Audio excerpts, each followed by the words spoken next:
नमस्कार सगळ्यांना। तर हा व्हिडिओ जो आहे तो मी खास बिगिनर्ससाठी बनवत आहे, त्यामुळे यामध्ये मी कुठलंही एडिटिंग करणार नाही, कारण प्रत्येक स्टेप तुमच्या लक्षात यावी म्हणून। तर हे जे दोन ब्लाऊज आहेत ते आपण सोबतच कट करणार आहोत। तर फोरटक्स ब्लाऊजचं कटिंग मी तुम्हाला दाखवणार आहे।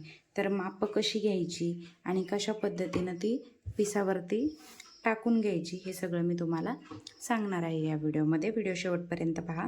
हा व्हिडिओ खास नवीन शिकणाऱ्या मुलींसाठी किंवा नवीन शिकणाऱ्या सर्वांसाठीच आहे। तर तुम्ही पाहू शकता इथे दोन्ही पीस म्हणजे अस्तर जे आहेत ते मी एकमेकावर आतरून घेतलेले आहेत। त्यानंतर आपण आता ब्लाऊजची मापं मोजून घेऊया। तर हा आहे माझा मापाचा ब्लाऊज जो फोरटक्स आहे।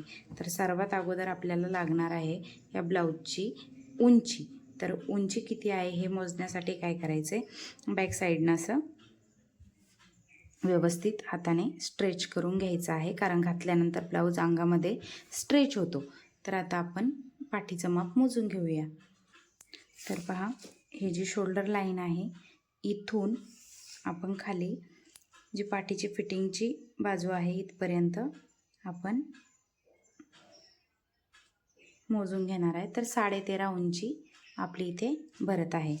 त्यानंतर आता चेस्ट 13.5 उंची आपली भरलेली आहे, तर त्यामध्ये 1 इंच आपल्याला प्लस करायचं आहे। तर माप टाकताना काय करायचं आहे, इथं खालची जी बाजू आहे ती नेहमी एकदा अगोदर सरळ करून घ्यायची आहे अशा पद्धतीनं, म्हणजे हे जे वाकडं तिकडं आहे ते येत नाही आणि ब्लाऊजला छान फिनिशिंग येते। त्यानंतर 13.5 उंची भरले आहे, तर 1 इंच प्लस करून 14.5 वरती आपण ही खूण अशा पद्धतीनं करून घेणार आहोत। त्यानंतर 13.5, आता जिथे 13.5 आला आहे वरती, इथे आपण आपल्या शोल्डरचं माप टाकणार आहे आणि इथे जी पोटाकडची साईड आहे तिथलं माप आपण टाकणार आहे। तर आता कशा पद्धतीनं ते माप आपण टाकायचं आहे, तर अगोदर काय करायचं, आपल्याला चेस्ट मोजून घ्यायची आहे। तर चेस्ट मोजताना काय करायचं, जी हुक ज्या बाजूने असतात, तर काही कस्टमरचे उजव्या बाजूनं तर काही कस्टमरचे डाव्या बाजूनं असतात। तर ब्लाऊज जर तुमचा खूप चुरमटलेला वगैरे असेल तर पहिले प्रेस करून घ्या, म्हणजे मापं व्यवस्थित घेता येतात। त्यानंतर इथे टेप ठेवायचा आहे, जी फिटिंगची शेवटची लाईन आहे काखेत, आणि तिथून इथंपर्यंत स्ट्रेच करून व्यवस्थित असं मोजून घ्यायचं आहे। तर हे येते आपलं 7.5।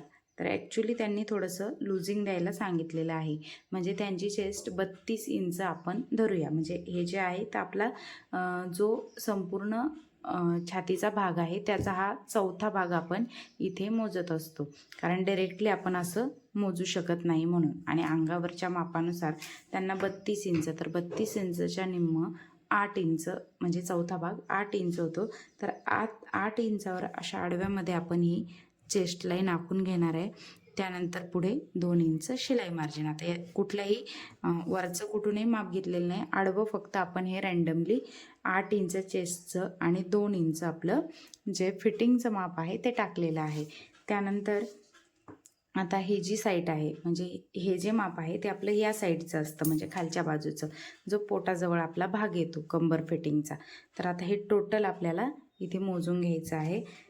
इथंपासून टेप असा पकडून घ्यायचा आहे व्यवस्थित आणि इथंपर्यंत मोजून घ्यायचे।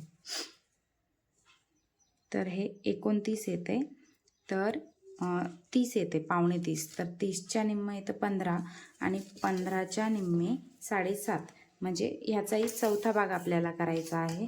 तर इथे 7.5 इंचावरती आपण मार्क करूया। 7.5 इंचावर मार्क केले, 1 इंच पाठीमागच्या टक्ससाठी आणि 2 इंच पुन्हा हे शिलाई मार्जिन, म्हणजे खालच्या बाजूचं संपूर्ण माप आपल्याला मिळालेलं आहे। इथे जो पाठीला टक्स येतो त्याच्यासाठी हे 1 इंच अर्धा इंच आपण वाढवून घ्यायचा आहे, जेवढा टक्स आपण इथे पाठीला मारणार आहोत। त्यानंतर आता काय करायचं आहे, आता ह्या दोन्ही फिटिंगच्या लाईन आपण जुळवून घेऊया, म्हणजे एक एक तुमच्या लक्षात येईल। तर ह्या झाल्या दोन्ही फिटिंगच्या लाईन। आता 32साठी आपण गळारुंदी, आता त्यांचा गळा भरपूर डीप आहे म्हणून 2.25 किंवा 2, तुम्ही जर तुमच्याकडून खूप शोल्डर उतरत असतील ब्लाऊजचे तर 2च इंच गळारुंदी घ्या, पण माझ्याकडून ॲडजस्ट होतात तर मी 2.25 घेते। 2.25 इंचावरती मार्क केले। त्यानंतर आपली जी शोल्डर पट्टी आहे ती, आता ही जी असते जिथे बाही जॉईन केलेली असते बघा इथे, आणि ही जी असते ही आपली शोल्डर पट्टी असते। तर ही आपली 2.25 येते. म्हणजे आपल्याला तयार 2.25ची करायची आहे. तर इथे गळ्याला पायपिंगसाठी वगैरे थोडंसं सोडायचं आणि त्यानंतर 2.25 इंच आणि अर्धा इंच आपला बाही जॉईंट करण्यासाठी, म्हणजे टोटल आपण 2.25 इंच घेतलेला आहे. आता 32 इंचसाठी 5.5 इंच मुंडा अगदी व्यवस्थित बसतो, तर 5.5 इंचावर एक मार्किंग करून घ्यायचं आहे. त्यानंतर ही लाईन अशा पद्धतीने इकडे जुळवून घ्यायची आहे. तर अशा प्रकारे आपण हे सगळं आखून घेतलं आहे. हे आपली शिलाई मार्जिन आहे, म्हणजे आपलं फिटिंग जे आहे ते इथंपर्यंतच येणार आहे. त्यानंतर आपल्याला इथे मुंड्याचा आकार द्यायचा आहे. तर पाठीमागच्या मुंड्याचा आपण 1.25 इंचावरती आकार देणार आहोत आणि समोरच्या मुंड्याचा आपण 1 इंचावरती. तर समोरचा पार्ट काढताना तुम्हाला सांगणार आहे. आपण डायरेक्टली पिसावरच सगळे मापं आखून घेतोय. तर अशा प्रकारे हे आणि या भागाचा मध्य काढायचा आहे आणि ही जी फिटिंगची बाजू आहे इथे आपल्याला हा आकार असा जुळवून घ्यायचा आहे. तर हा झाला आपला पाठीमागचा मुंडा. त्यानंतर आपल्याला इथे गळ्याचं माप टाकून घ्यायचं आहे. तर गळा आपल्याला वरतून मोजता येत नाही बघा, बिगिनर्स लोकांना, जे नवीन आहेत त्यांना. आता हा गळा कसा मोजून घेणार आपण वगैरे असं लक्षात येत नाही, हा जो गळा आहे तो असा. म्हणून काय करायचं, ही जी पट्टी आहे आपली पाठीमागील गळ्याची ही मोजून घ्यायची. तर ही 4 इंचाची आहे.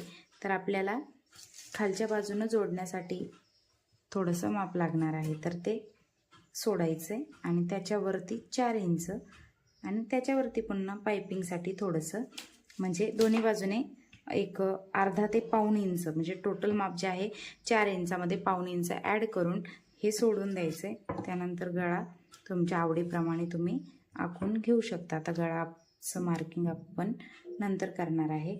अशा पद्धतीनं तुम्ही करून घ्या आणि ह्याच्यामध्ये तुम्ही गोल, चौकोनी, पानगळा किंवा मटका गळा अशा प्रकारचे आकार देऊ शकता. तर हे आपलं बॅक पार्ट रेडी झालेला आहे. तर अशा पद्धतीनं आपल्याला बॅक पार्ट काढायचा आहे.